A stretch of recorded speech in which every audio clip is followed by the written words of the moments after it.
besluit om Midvaal, Mfuleni en Sedibeng te laat saamsmelt is aanvanklik in 2011 geneem en talle het vandag se bevestiging as 'n blote formaliteit beskou. Maar vir ander was dit 'n doring in die vlees.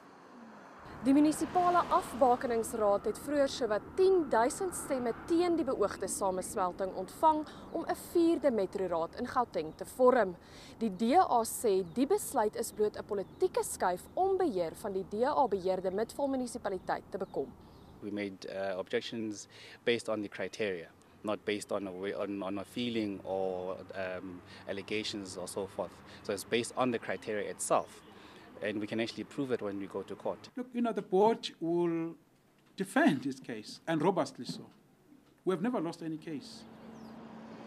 Inwoners was vandag verdeeld oor of die besluit positiewe gevolge gaan hê. Die ANC het hierdie area verloor en dis nou 'n manier om dit terug te kry.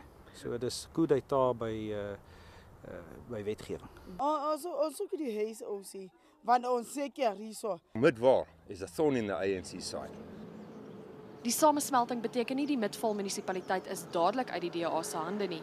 'n Munisipale verkiesing moet eers in 2016 gehou word om vas te stel wie Gauteng se jongste metroraad gaan beheer. Daniela de Plooy, Janice, Midvaal.